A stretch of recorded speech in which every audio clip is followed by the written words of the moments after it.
2013 के मुकदमा है जी सर। और उसमें जो है इनके छोटे बच्चे को नामजद कर दिए। सारी ट्रेंड कर ले आप मेरी बात सुनो, अभी यहाँ पे मिसल मंगाओ, इसी वक्त मुकदमा खारिज करो और मुद्दई को गिरफ्तार करो।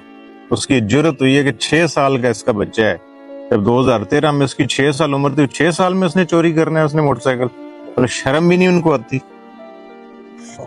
उसको गिरफ्तार करें, उसको मुद्दई को, तो इसका मुकदमा खारिज करें, अभी बनाओ।